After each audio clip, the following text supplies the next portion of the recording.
Hello and welcome to the All 12 Signs video series for the Libra Lunar Eclipse that's happening late in the evening on the 24th, or for most of the world on the 25th of March 2024 at 5 degrees and 7 minutes of Libra. So big eclipse energy. I'm reading for all of the signs to see what's going on, what energy are we working with, and how that's going to unfold over the next 6 months. My name's Chloe. I work with card divination, astrology, and I channel energies through my body. You just heard some of the vocal light language just then. The physical movements are also a form of light language. I've been doing this for a while. And this is bringing in energies from different dimensions to help us bring in healing, attunement, and activation in alignment with our soul's frequency in this incarnation. So whether you're consciously aware of what's going on or not, this is an alignment with source and your higher self to help magnify the energies that are coming through in these readings.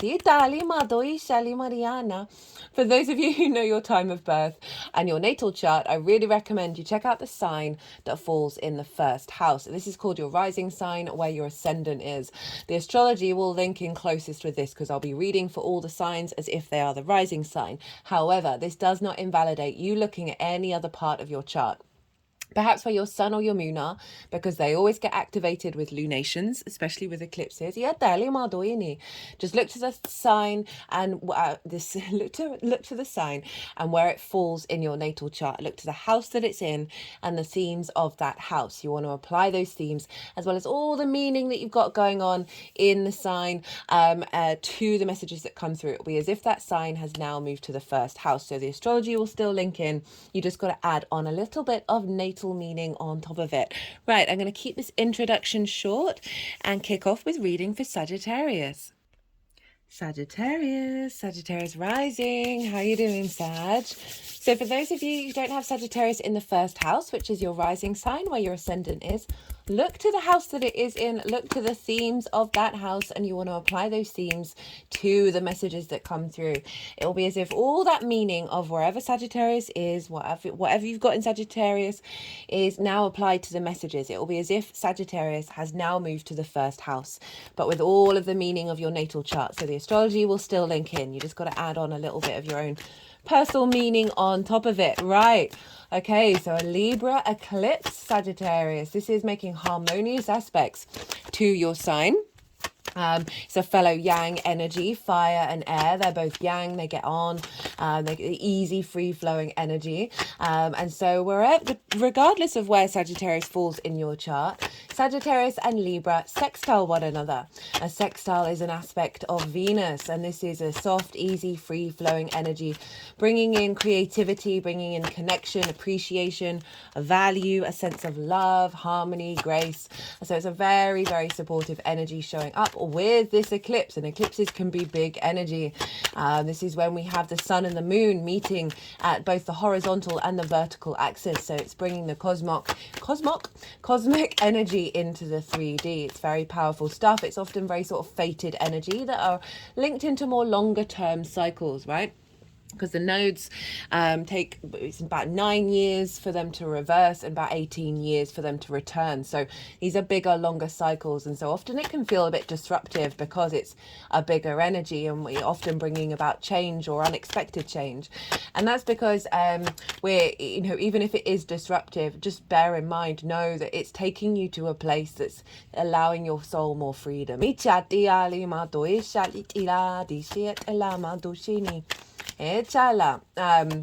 So a sextile, as I said, ruled by Venus, so very supportive, very helpful, like not as dramatic as it could be, right? It's really trying to connect to your Sagittarius energy to bring some harmony, to bring a sense of love and appreciation.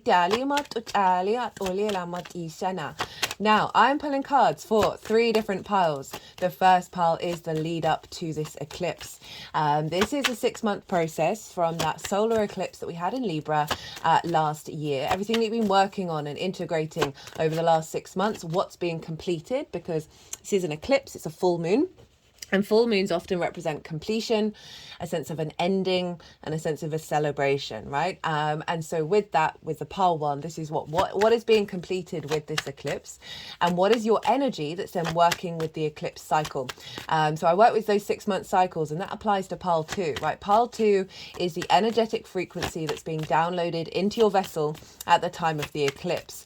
And I see lunations as portals, both new and full moon alike, of downloads, because even though the full moon kind of represents an ending, we then move on to the next cycle with everything that we've learned from the previous one, and that's where the activation code comes in, that then we are then put into practice over the next 6 months. The baseline for new viewers, sorry I didn't mention this, for those of you who might not have caught the introduction, I channel energies through my body. You may have noticed the hand movements, just had some vocal light language come through. These are all working with energies from multi-dimensions in order for us to heal, attune, and activate in alignment with our soul's frequency in this incarnation. So this is all going to be going on. It's in alignment with your higher self and source. So whether you're consciously aware of it or not, it's bringing in these things and helping bring in activation with what I'm saying and what's going on.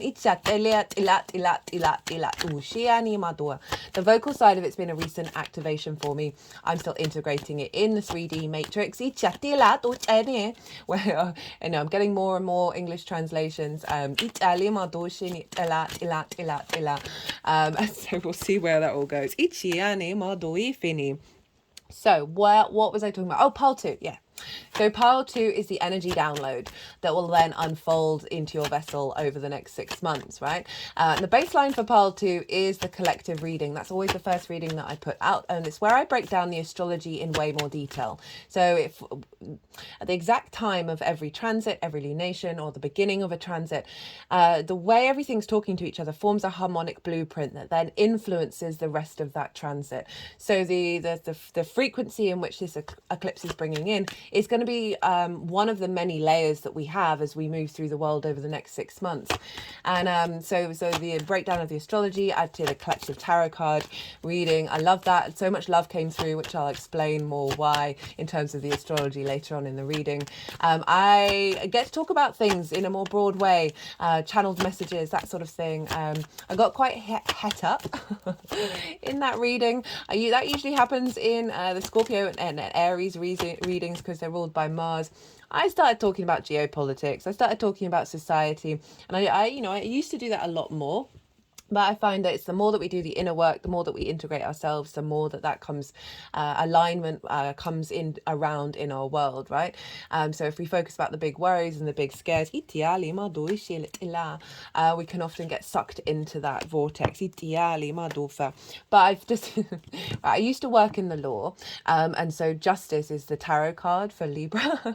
And so I was bringing up a lot of things around that, which we've had some really important legal things come to fruition after highlighting the madness of the last 4 years, right? And yes, that's just an accentuation of the previous years, but it got super loud, didn't it? Super loud. And hello the fall, that's pretty much showed up for everybody. And also I was talking about people pleasing and cancel culture, and there's some element of some controversial views, but all of that very much was in alignment with what's going on with this eclipse. We're really activating it's come across in nearly all the readings, and you are not the last reading. The next one is going to be the last reading. There's a word for that, but I can't remember. That we've collectively gone through a lot of inner work. The South Node in Libra, the South Node is a very esoteric inner journey, right? It's the place where we're comfortable, we then refine, we release old energy. And so collectively, we've been doing a lot of the groundwork for this eclipse that's then getting activated and bringing us into a new level of how we interact socially from a very independent place. And we've kind of got to figure out new ways of operating away from fear. Right, okay, so Let's crack on. So that's pile 2. The baseline is the collective reading. So if you want a deeper understanding about this moon, about this eclipse, go check that out. And then the tarot will link into how that affects the Sagittarius area of your chart. Pile 3, third and final pile, is how all this energy is manifesting moving forward. So we'll see sort of what might be coming to fruition in a couple of months, in 6 months. Okay, so astrology, Sagittarius rising, where is this happening? I also talked more about like eclipse energy in the collective reading if you want more understanding of that. And speaking of which, right, I've been saying this for everybody. Eclipse energy is huge, right? Tracking eclipses was one of the first things that we did. As a species. They used to hide the monarch around eclipses. So this is the kind of energy that we're working with. It's bigger change than that we can interact with. So often it's better to leave your manifestation, leave your rituals, just be at peace and unfold with the energy. Obviously do what's right for you. If you've worked with eclipse energy and you're fine, don't, just do whatever you feel in tune to do. What I find in my own practice is I don't plan anything. I don't plan anything at all. And then usually, not always, but sometimes I'm instinctively or intuitively called to do something. And that's when I realize that I'm working with the eclipse, not trying to control it. So it's more co-creation. Right, astrology. Sagittarius rising, where is this happening for you? Libra, for you, is in your 11th house of hopes and dreams, friends, groups and alliances, and reaping the benefits from your 10th house. This is the house of good spirits. It's a very positive house. You've got an eclipse here. Right, this is sextiling your ascendant, and that's how you embody yourself through your sun or your moon, depending on if you've got a day or a night chart, through your actions and your deeds. It's the lens in which often other people see you through, because they see your actions and your external representation more than what's going on behind the scenes. It is your navigator. It's the lens and how you navigate the world. It's your body, it's your appearance, it's your character, it's your sense of self. And so we've got this sextile energy between this element of completion, this element of activation, big endings, big changes. You may have felt it in the lead up. Eclipse energy is quite a wide portal, a couple of weeks either side. And so this is harmonizing. What's coming through is harmonizing through your embodiment. So the South Node has been in your sign for nearly a year. So not your sign, sorry, in Libra, in your 11th house of good spirits. Now, this may have brought a restriction on that and a refinement and a deeper understanding of what brings your spirits up, right? What are your hopes and dreams? You may have seen some hopes and dreams fall away, only to create space for some higher ones.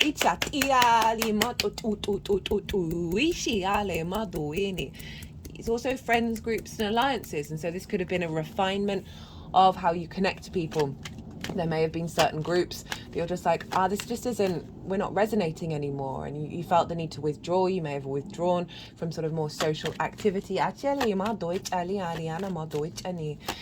with reaping the benefits from the 10th house. This is a real refinement of what does it mean to you, that what are benefits from that 10th house, which is your life purpose and your career. It doesn't just have to be career, but certainly sort of a recalibration of your understanding of these things, of wanting to let go of perhaps some certain paradigms and ideas and constructs around how you operate in groups, around what groups mean to you, around what your hopes and dreams are, and also sort of perhaps some limiting beliefs around what your unconscious thinks it believes it can reap from the 10th house in order to empower you and bring in a higher frequency, a more integrated frequency even, because we are made up of all the lows and the highs. It's a place where we're comfortable. So you may have been actually going inward and really planning around hopes and dreams.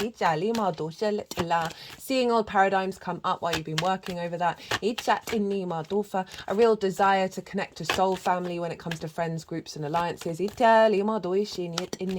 a real sort of a deeper understanding of what how you interact with this and what does it mean to you.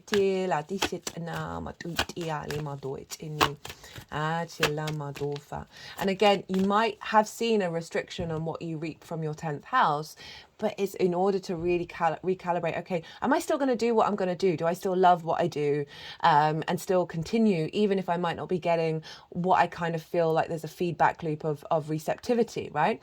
And that is in order to sort of mature and bring you back into your core of like, you have everything that you need within you, and recalibrating to that energy, to that sense of completion where you're going to still do what you're going to do, even if it's not being received by groups, right? There may have been a diminishing return in terms of your career, your life purpose being received by others.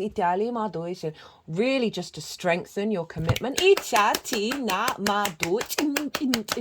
not over prioritizing the external over the internal, right? The South Node is very much an internal space.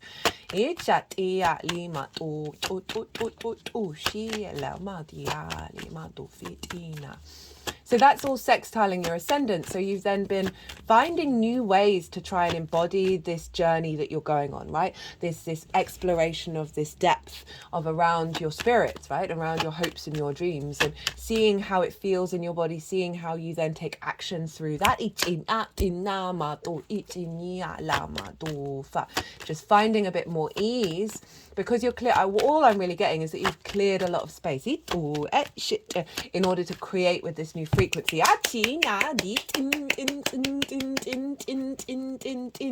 There's a lightness, there's more balance that's come in, a more clarity through this observational energy that we've been working on over the last 6 months. Okay, so let's get into some astrology now. With this full moon, there's an element of a completion of a releasing of some of that stuck energy, a completion of perhaps of you've been putting in a lot of plans around your hopes and dreams, and some of them may be manifesting. An activation of a connection to others based on your soul's frequency, and a reawakening of what you're reaping from your career house. Right, so the sun is over in your house of joy, Sagittarius. The sun is exalted in Aries. And this is the 5th house of creation energy. Everything I'm going to say stems from this, right? Your pleasure principle. And that is not just linked into romance, although that does obviously play a part in it. It's every single moment. You can find pleasure in it. You can find joy. You can find creativity. You can find amusement, play. It's linked into games, the 5th house, as well as children, both literal children, children that are your own, children that you work with, your inner child, and creative things you birth into the world. It is also about romance and dating, like love. So the sun is there. You've got more vision and clarity, and a sense of a light is being shone on this area of your chart. Now, with a full moon, we get the opposition, right? So can often be an imbalance between these two sides. And full moons can highlight where we need to come back into balance. Eclipses have a little bit more focus over where the moon is, but the sun is supporting this, bringing it into balance, of making sure that you're still in alignment with your joy from your individual space, not people pleasing in groups. That can definitely be one that you've obviously potentially been working through and not doing so much, because Libra has social air sign. It's ruled by Venus. She wants to connect. She wants everyone to feel good, but so often she can sacrifice herself in that process. Of not conforming in your hopes and your dreams. So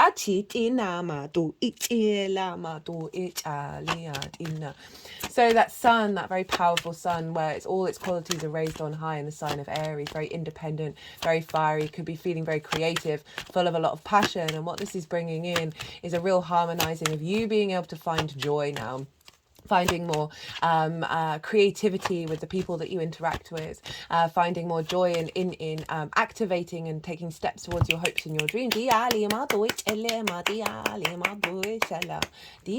Now, Pluto is making Pluto is making harmonious aspects to the sun and the moon. Now, Pluto's over in the sign of Aquarius, and there is Aquarius.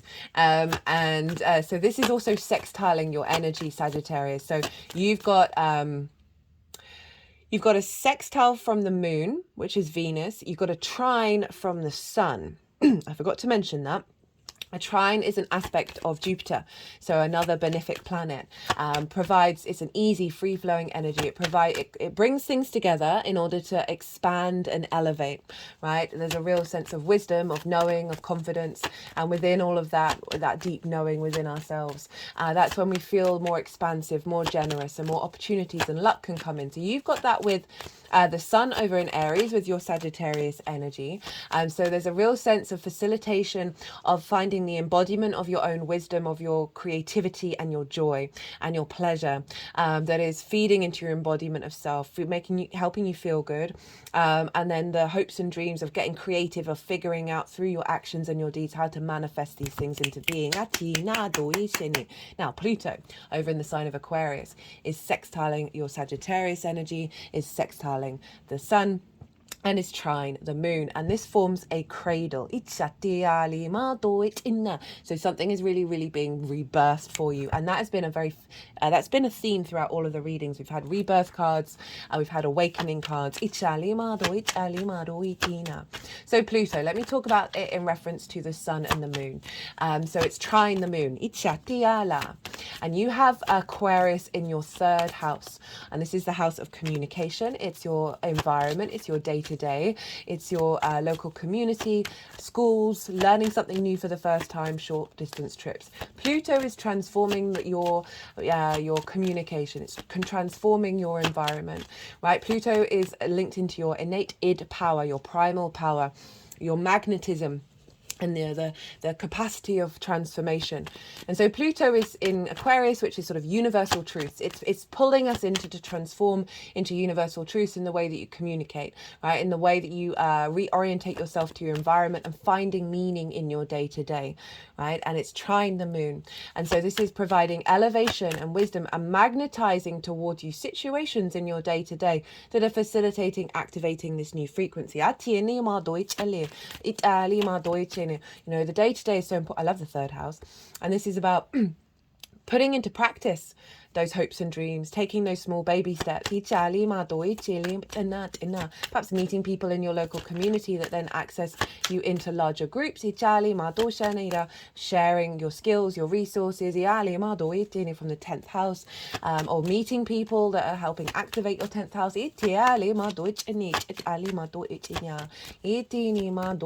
And the way that you express yourself in groups will be really impacted here, via joy, via creativity, but the magnetism and the power of that is feeding into groups, which may then see a knock-on effect of collaboration, working with others to facilitate each other's dreams, and activation of reaping the benefits from your 10th house by more people being in access to what it is that you've got to express. Communication isn't just talking, it's everything that we do. Information transfer. Now Pluto's sextiling the sun. So this is harmonizing your environment to joy, to creativity, to pleasure. So this is, you're finding inspiration on a day-to-day basis. You're finding sort of activations that bring you towards joy, bring you towards the house of good spirits in your day-to-day. Just getting a sense of building. Now Pluto's sextiling your ascendant, Sag. I've done a Pluto in Aquarius transit series. You might want to go check it out, where I talk about this current transit in way more detail. It'll leave at the beginning of September and go back into Capricorn. Now Pluto is sextiling your ascendant, so Pluto is magnetizing your ability to communicate through your embodiment of self. And are you being heard, right? How are you finding meaning through your embodiment? So you've got trines and sextiles forming a cradle where you're being rebirthed with really harmonious houses. Now, Neptune is in the sign of Pisces, and this is in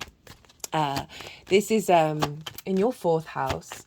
This is next door to the sun. It's not in sign by conjunction, and it's not in sign by opposition. And I love it when that happens, because we get to break outside of conformity.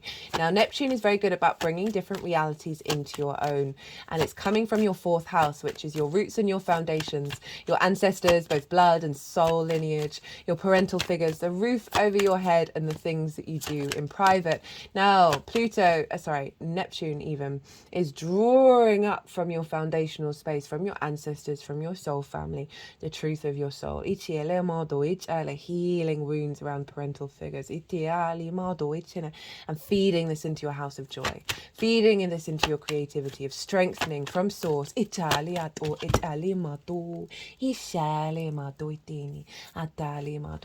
sort of mysticism that Neptune can bring in, the sort of hyper awareness of the multi-dimensional sphere. Imprinting in your sense of who you are.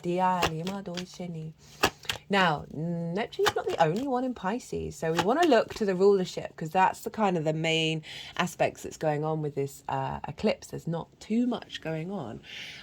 Venus rules Libra. Mars rules Aries, rules the sun. Where are they? Where are they hanging out? Well, they're hanging out in Pisces. They're hanging out with Neptune and they're hanging out with Saturn.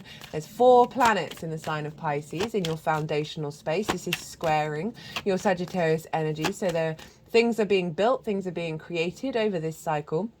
Can bring up conflict, can bring up difficulties because it's a square, but that's all to help reorientate you in your understanding of what those things mean to you. But let's talk about it in relationship to this eclipse. You have a powerhouse over in the sign of Pisces. The fluky, the synchronistic, the magical, the unconditional, the awareness of all the paths that lead to the same mountain, all the rivers that lead to the same ocean, the sort of bobbing along the vast, expansive boundarylessness of Pisces. Now, Saturn's there, has been there for over a year, giving structure to this magic, giving structure and the sense of responsibility and perhaps duty that you've been at play with in your private life. All in order to strengthen your foundations, right? To strengthen your legacy and your commitment. It's making the magic solid. Now, Venus is very closely conjunct Saturn. And so Venus is bringing the charm, the ease, the grace, the sense of love and appreciation of your foundations, of your ancestors, of your private inner space. She is exalted in Pisces, like the sun in Aries. So we've got 2 planets in their exaltation, and so all the qualities of Venus are raised on high. You're finding more connection, you're finding more love, and this is solidifying, connecting to Saturn. And this is impacting what's going on with your hopes and your dreams, right? And connecting to groups and reaping the benefits from your soul house. So soul house, from the 10th house, that Venus and Saturn are helping work with the ancestors of any blockages around hopes and dreams manifesting. There's our stalker card. And helping smooth over helping smooth over any wounds, any pains that have caused social imbalance, disharmony, and then that is all feeding into liberating your frequency around hopes and dreams and how you connect to groups and how you reap your benefits. Okay, that's enough. Ace of Wands at the bottom of the deck. And Mars is there. So Mars is ruling your house of joy. Mars, our motivation, our drive, our action, right, is in the sign of Pisces, which means we're more fluidly in line with source energy, with the synchronicities, with how we move. There's a sense of spirituality here in the way that Mars moves, a spiritual warrior, protecting and shoring up your foundational spaces, seeing you take more action in your private life. For some of you, this may be, as I say, activating things that you do at home or in private that are linked into your hopes and your dreams. Getting creative, having a new hobby. So you've got this strength from your foundational space of getting an alignment with source energy, getting an alignment with the magic of your soul, feeding into your joy, your creativity, your passion, feeding into your hopes and your dreams, and really giving a sense of expansiveness and a sense of love and moving away from fear and anxiety, and a real sense of faith, right? Pisces can often be very much linked into faith because it's ruled by Jupiter. Speaking of Jupiter, Jupiter rules Pisces, so we want to look to where Jupiter is, because Jupiter is influencing that stellium in Pisces, and Jupiter is over in the sign of Taurus. And that is in your 6th house of how you work, your physical health, routines, co-workers, pets. It's the adult in the room. It's because these can be often difficult things for us to get to grips with and really implement. Jupiter has been expanding here, finding wisdom in how you work, finding wisdom in your physical health, tapping into your senses, listening to what your body has to say to you, finding more clarity around what kind of routines really work for you that are going to bring about a sense of abundance.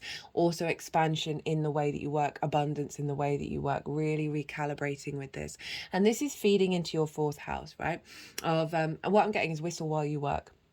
And this can be in the home, this can be just in general, but certainly Jupiter is influencing this Pisces energy of make sure your vessel's taken care of, making sure that you feel good about the way that you work, you enjoy the way that you work. And this means that you've got more space, more energy in your foundational area in order to put this into practice in regards to your hopes and your dreams, in like perhaps the way that you work is now becoming more visible to hopes, to friends, groups and alliances. For more visibility around the way that you work that is strengthening your foundational energy, that's then going to mean you're going into a cycle of other people realizing, I like this, let's give some benefits to what they do, you know, that kind of thing. Now Taurus ruled by Venus, so Venus and Jupiter are in each other's signs. This is called mutual reception, and they're basically mind melding with each other. So these are two benefics are helping out the rest of the chart. They're governing the rest of the chart.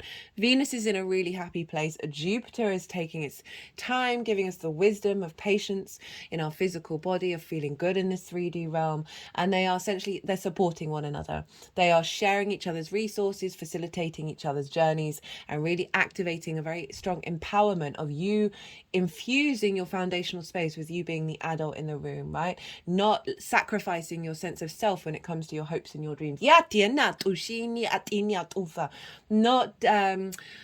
people pleasing with friends, groups and alliances. Really being able to speak your truth, speak your skills, speak your the way that you work and the way that you understand, and for that to have more space and more of a platform. Right, all the cards have come out. They came out quite a while ago. I always like that when that happens, because then I get to sit back and close my eyes and just let it roll. So look to where your sun and your moon are in your natal chart. Look to the themes of the houses that they're in, and apply those themes to what might be coming up for you with this eclipse, because they always get activated. You may have noticed some of this already. That will give you a bit more of a personal understanding of what this eclipse is doing for you beyond this tarot reading and the astrology. So I'm going to soften my mind and go consciously quiet. The energies are going to move through me. They are going to move the cards around.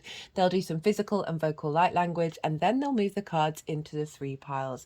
And that is when I'm going to bring in the tarot into the astrology. I call you to soften your mind as well. Let that all settle into your unconscious mind and see what intuitive hits come up for you while we're doing this bit of channeling. Atu shit it ya. Ishit it ya. Do ti no ma it ya le ma to ti ne. Ete la ti si ya do to.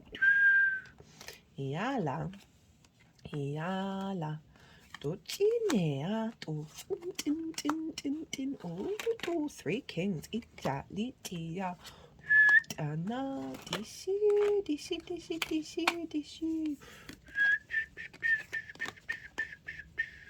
Yala tia nia tu tia tishi yala. Tu. There goes my ring light. Ichena.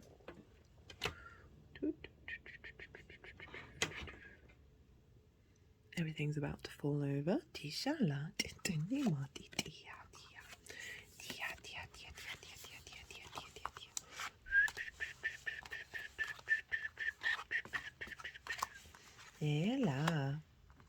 Ela tita lila matu. Hishiana. Shatiani matu yini mariata.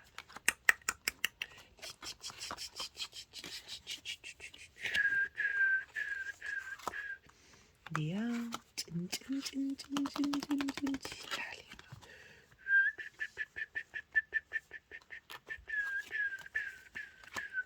Yala maditini. Itito fitiala. Eat, eat, eat, eat, eat, eat, eat, eat, eat, eat, eat, eat, eat. Yala.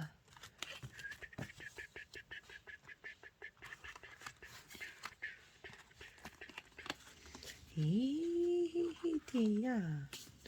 To, it's matia neala.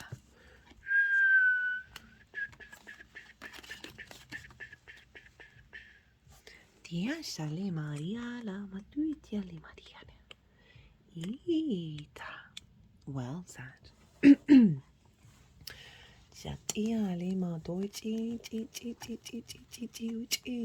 So this is the lead up to the eclipse. This is what you've been integrating, what's come to a completion over the last 6 months, and then what your energy is showing up for for the eclipse cycle that will then unfold over the next 6 months. We've got the Tower. I did wonder. Let's just see. Yeah. Okay, I think they're all where they need to be. We've got the Five of Pentacles. We've got the Nine of Wands with the Tower in reverse, crowned by the Moon, the Six of Cups, the Seven of Swords, and then the Star. Okay, so this is there's an element of scarcity here with the Five of Pentacles, right? Feeling left out in the cold, not feeling supported, a real sense of separation from your hopes and your dreams. Perhaps they've not manifested. Perhaps you're feeling quite down and out about that, or you've been going through certain cycles that have created space for you to contemplate this and see if this is within you. This may not be very loud, but sometimes even when it's not loud, there's still a residual in there that we then have time to work through. So this can either be situations may have cropped up, maybe things just haven't been manifesting in the way that you would like them to, and that's led to, will this ever happen? Am I ever gonna be able to do this? It also can link in very strongly to reaping the benefits from your 10th house, right? Of perhaps there has been a restriction around that. The South Node does tend to do that. Also feeling separate, feeling cut off from groups, not feeling connected to soul family, to the same frequency. It's big energy that I'm not surprised that's showing up with the South Node being in the 11th, right? Because it can put a limitation on those good spirits. If these things may have cropped up over the last 6 months, but as I said, this also can be just generally you having more space to navigate and think about these things that may have been part of old cycles that are then being cleared out. We've got the Nine of Wands. The Nine of Wands just feels like constantly on the defensive, all alone, exhausted, still standing, still like very much, okay, all right, there's no one else here, I've got to do it all myself. And that falls back into the lack of soul family, the lack of connection, because you're feeling very alone. That everything that you've got to do, right, fighting to reap the benefits from your 10th house. It just feels like instead of benefits, there's an element of combative nature, and a lack of support, and nourishment. Also perhaps feeling in regards to groups and alliances that maybe you haven't been quite understood, or that there's always an element of feeling like you've got to keep your defenses up. And so the South Node's been bringing this all out for you to reflect on. And it's come with the Tower in reverse. I love the Tower. I think the Tower is phenomenal. I've had plenty of Tower moments. My whole life blew up about how many years ago? A little while ago. 5 years ago. Yeah, I think it was 2019. Our whole life blew up. Big tower. And it was to do with Uranus. And this is, even though it's Mars's card, I see it very strongly linked into Uranus. So you see here, the foundations, still good, still strong, still ready to roll. And what's been knocked down, yes, it feels disruptive, yes, it feels uncomfortable, is the superfluous, superficial stuff that's had an authority over you, that's actually blocked you and limited you and reorientated your focus in the wrong direction. It's in reverse. And what that means is you've been pulling down internal structures. They're just sort of pulling down around the digestive system, like just pulling down. It's sort of more between the solar plexus and the sacral chakra.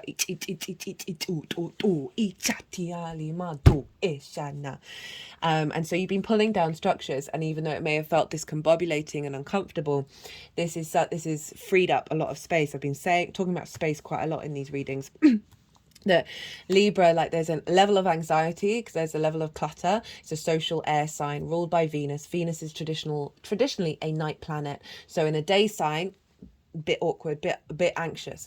That is just one side of Libra. There's so much charm, there's so much grace, there's so much expansion and social wisdom and social warrior energy.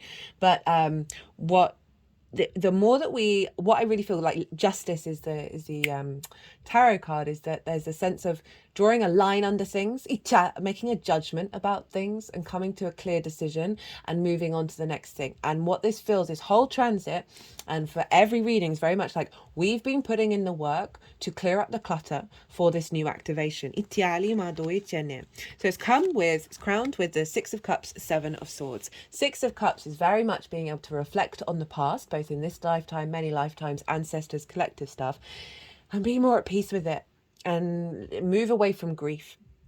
Right, this follows the Five of Cups, which is the grief card. This figure is being handed a cup that's full with flowers, right? So seeing that even in the overturned cups, flowers grow out of it, a sense of abundance, a sense of fertility. It's the biggest house in tarot, representing safety and security. So there's an element of going through this journey of releasing old paradigms, being at peace with them, not resenting them, not shaming them, not feeling embittered by anything, but just generally finding more emotional peace. It's coming the Seven of Swords. Seven of Swords, love the card. I read it quite differently from most tarot readers that I've been aware of, right? I think it's a really positive card. It's yellow. It's the colour of the sun, for crying out loud. But also, this figure is stealing away the Five of Swords. The Five of Swords is conflict. It's I find that the most difficult card in the tarot. It's about bullies. It's about victim mentality. It's about domination, subjugation, battles, wars, fights, arguments. And this figure is stealing that away in order to bring about peace. It's doing something different. It's bringing in a new frequency. So you've been pulling down old structures, that is moving away from sort of feeling left out in the cold, feeling on the defensive, right? You're moving away from that conflict energy, and you're bringing in a new alignment, a new perspective and framework to bring in those hopes and dreams. We've got the moon. Now, what this feels like is heightened intuition of moving away from the delusion and seeing more clearly, and really tapping into your intuition when it comes to how you move in these spaces. Like that. I also feel like there's been some worries, there's been some fears, and a bit of an emotional roller coaster, but there's always been a sort of knowing at the back of it that you know you're coming out the other side. That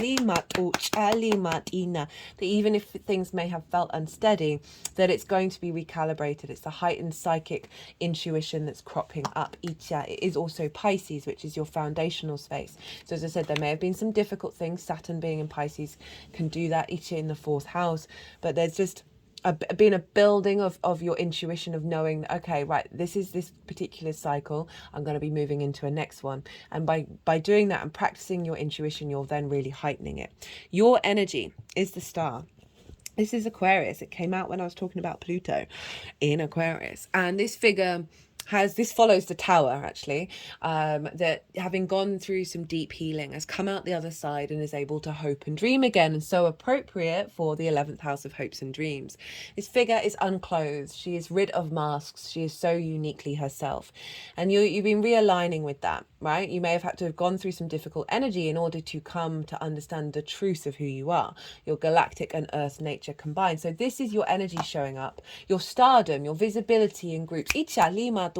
A reorientation, having gone through the healing of knowing, okay, you can hope and dream. You can hope in ways that are going beyond the conventional, and that bringing in that galactic energy, and also being visible, right? Reaping the benefits from your 10th house, finding more joy, more creativity that's based on your unique expression. So this is the energy of you that's going to be at play with the rest of the cycle. So the energy of the eclipse, what's being downloaded into your vessel. Oh, and there's the Five of Cups. Forgot about that. Into your vessel that will then unfold over the next 6 months. We've got the Ace of Pentacles, the Five of Cups in reverse, the Four of Swords in reverse, Nine of Pentacles, the Fool, the King of Cups. A fresh new adventure. You see here, there are mountains. We are going towards a higher perspective. For me, this card is about new earth, bringing the multidimensional into the 3D. So there's a real sense of renewal in the physical realm, in this 3D realm, where you're feeling replenished. You are feeling exuberated. There's more opportunities coming in. They're more in alignment, right? The reconnection to soul family. Activations of dreams and hopes that are already inherently within you that you haven't been able to access, and practically putting it into action in the 3D. Remember that Pluto energy is over in your third house of your day to day, of like really being able to implement this. Five of Cups in reverse.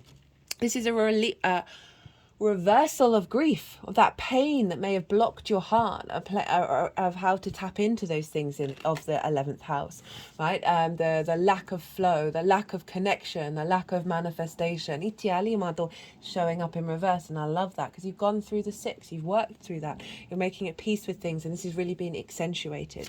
The Four of Swords in reverse, right? The Four of Swords is about being held by something bigger than yourself. This figure is in a church in order to contemplate the Three of Swords and find the Ace of Swords, the truth, the clarity through that way. It's in reverse, which is saying you found that clarity. You're moving beyond that situation, but you're also embodying this feeling of being held. You're no longer having to rest and meditate. You are going out into the world. There's a real sense of bringing that clarity, bringing that embodiment of connection to source out into the world. So again, more action, we're in manifestation energy, right? So this lunation follows the spring equinox in the Northern Hemisphere, where we have equal day and equal night, and the spring equinox is about big manifestation because the earth energies come up. It's a great time to launch things. We're in a 3-month cycle of activating and building. Speaking of launch, I launched my website on the spring equinox. It's in the description box as well as on the channel page if you want to go check it out to see what services I offer.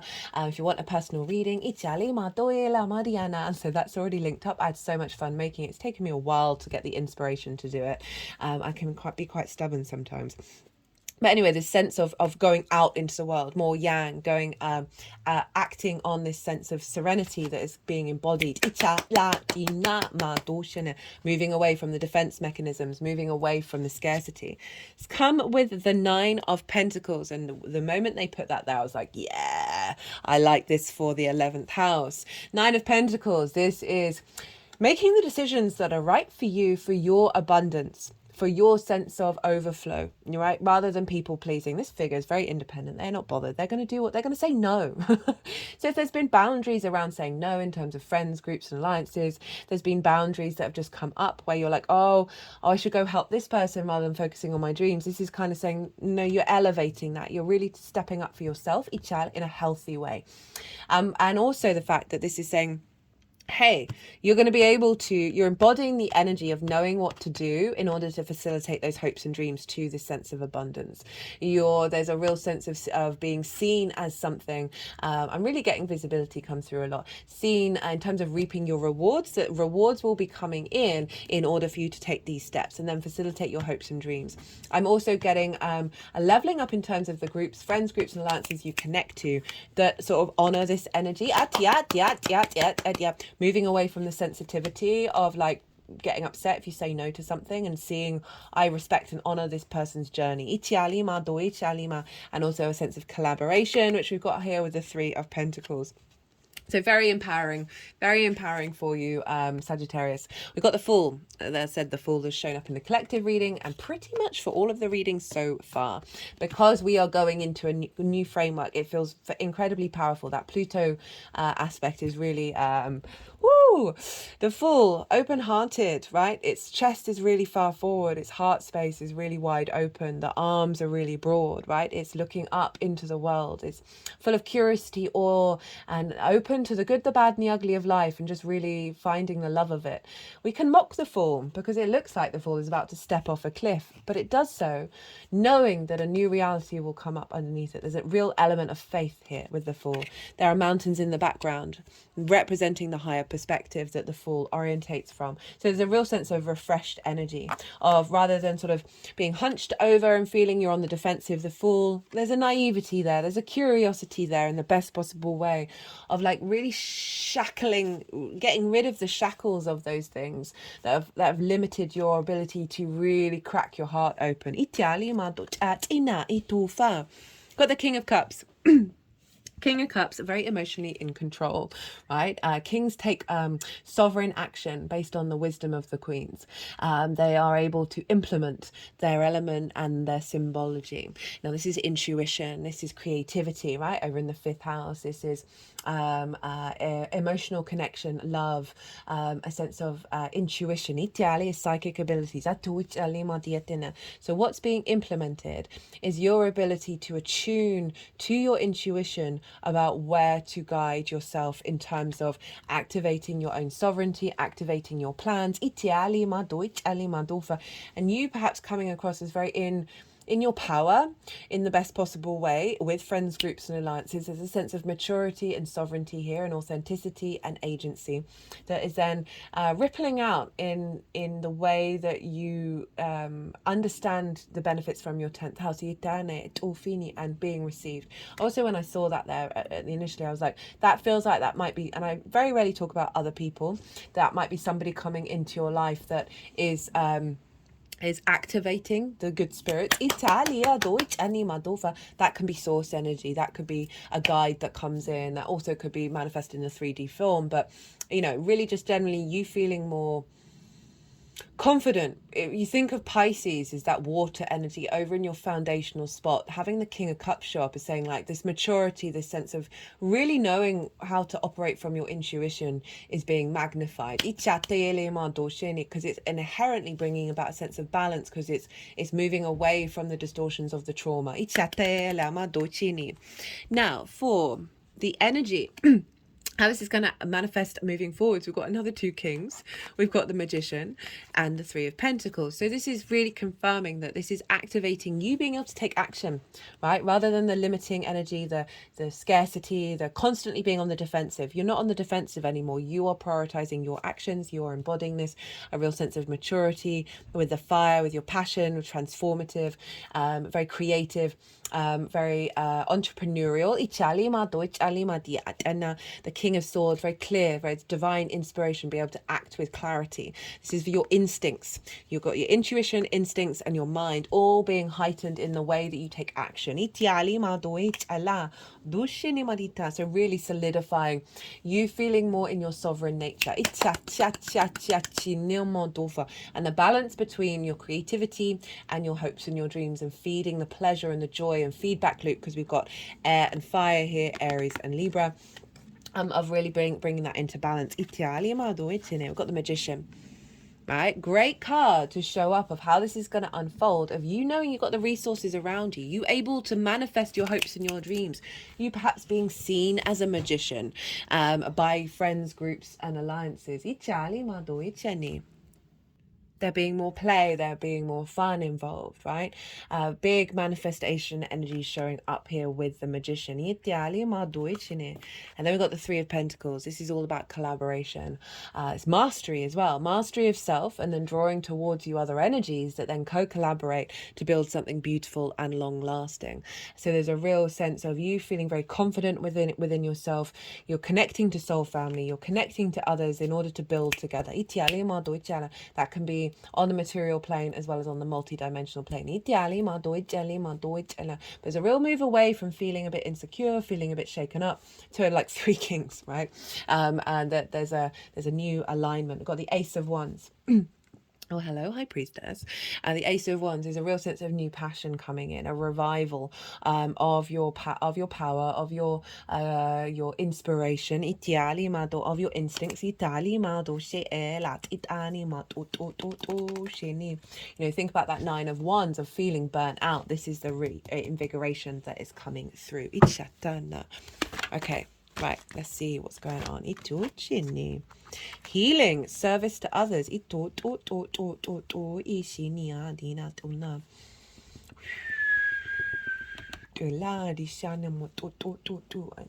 So with the process of your healing, that's available to the groups around you.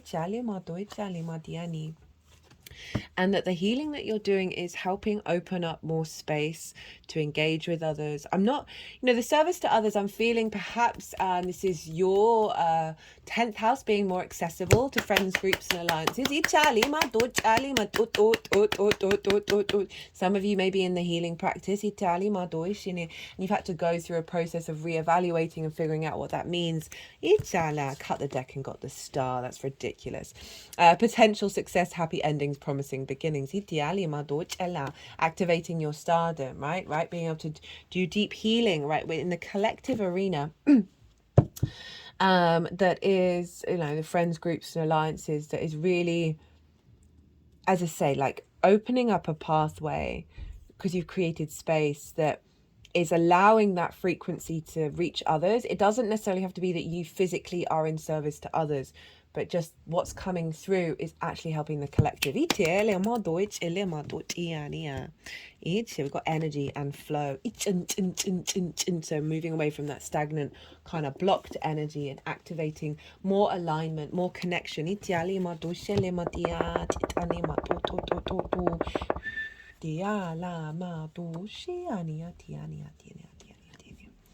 Okay.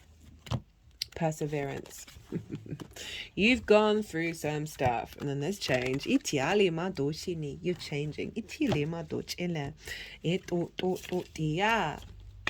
Moving into love.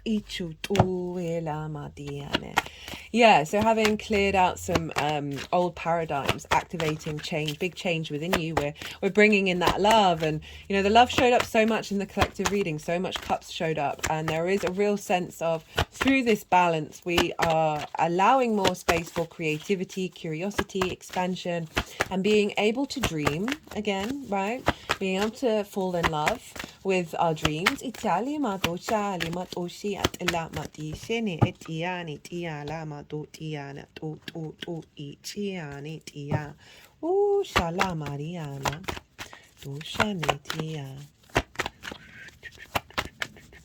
Final card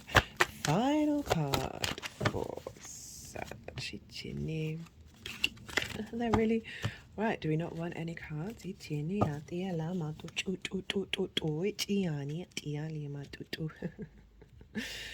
Ooh, okay, let's shuffle again. Right, they're being quite funny with this deck. Oh, not surprised with some eclipse energy. Sometimes the decks are just like, pardon, we need to sit down. We